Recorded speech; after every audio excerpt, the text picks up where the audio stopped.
Hello, everyone. Welcome to the Little Chapel of Faith. My name is Tina. If you're new here, welcome. If you're returning, welcome back. We have platforms on Instagram, Facebook, YouTube, and TikTok. If you're on any of those or all those, please like, subscribe, and share. We're here with our readings from the Autobiography of Saint Therese. And we do have a playlist on YouTube, so if you are just joining in, you can catch up up to where we are now. All right, let's begin. Let's see which glasses. There's some days, guys, are worse than others, and today's one of those days. All right, let me see if these later better.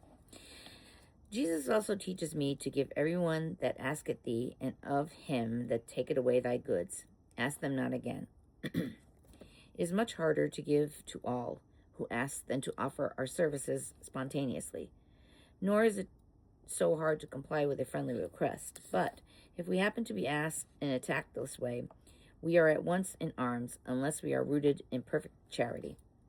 We find countless excuses, and only after we have made it quite clear to the sister that she is lacking in courtesy do we condescend to grant her request as a favor, or we do something for her, which probably takes a 20th of the time wasted in making excuses and insisting on our imaginary rights. If it is hard to give to everyone who asks, it's harder still to let them take things away from us without asking for them back again. I say it is hard. I should rather say it seems hard, for the yoke of the Lord is sweet and his burden light. And as soon as we accept it, we realize that. The fact that Jesus does not want me to ask for anything back should seem to me natural enough, since nothing I have really belongs to me. I ought to rejoice when I have to put my vow of poverty into practice. I used to think I was detached from everything, but now that I understand these words of Jesus, I realize how imperfect I am.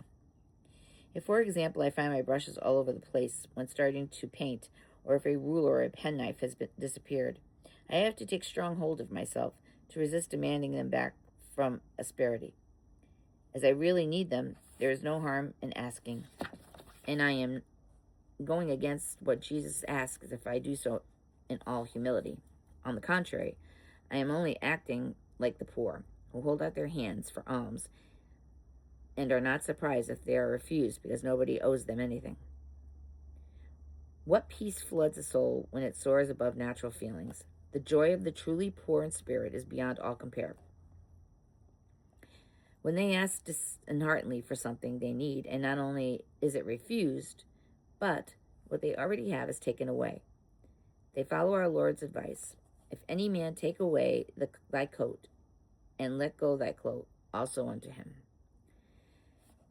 To surrender our cloak, so it seems to me, is to surrender our last rights, to consider ourselves as everyone's servant and slave. When we have given away our coat, we can walk more easily. We can run, so Jesus adds, and whoever will force thee 1 mile, go with him another 2.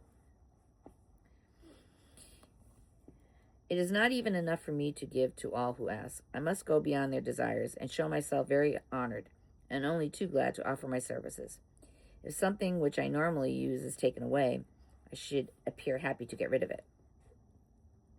I can't always carry out these words with the gospel to the letter. They are bound to the times when I have to refuse my sister something.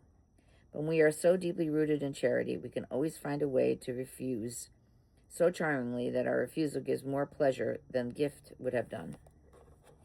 It is true that we are more ready to ask those who are obviously more ready to oblige.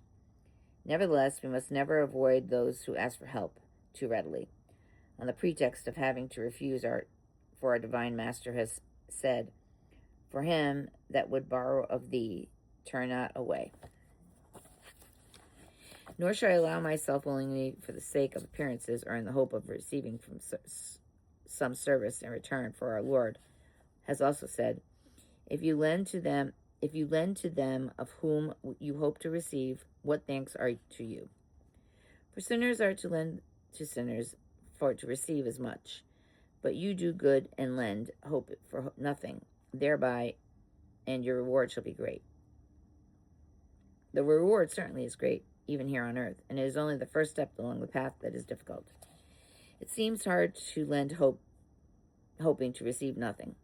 It is much easier to give outright, for once we have given anything away, it no longer belongs to us. When someone comes to us and says, full of assurance, I need your help for a few hours, but don't worry, Reverend Mother has given permission, and I will repay the time you lend me. We know perfectly well that she never will, and feel very much like saying, I will give you the time. It would gratify our self-love, for it is so much more generous to give than merely to lend, and we would make her feel we do not think much of her services. The divine teaching certainly goes against our natural feelings, and without the help of grace, we could not even understand it, let alone put it into practice. I feel that I am explaining myself worse than ever, and I can't conceive what interest you could possibly find in reading this confused medley of thoughts. However, I am not striving for literary effect, and if my discourse on charity bores you, at least it is proof of my goodwill. I must admit that I am far from doing what I know I ought to do, but the very desire to do so brings me peace. If I happen to fall into some fault against charity, I get up again at once. For some months now, I have not even had to struggle. I could say with St. John of the Cross, my house is entirely at peace, and I attribute this peace to a certain victory I gained. Since then, the hosts of heaven have taken my part, and they are not going to allow me to be wounded after having fought so bravely. I'm going to leave it there because I'm really having a tough time today, and, I don't really like reading, and it sounds terrible. Soon, I'm hoping soon. My next eye appointment is actually next month. So I'm hoping to hear that I can get these cataracts removed. But we shall see. In any case, I hope you all are having a beautiful day. Be well, be safe, be kind to each other. May God bless us all.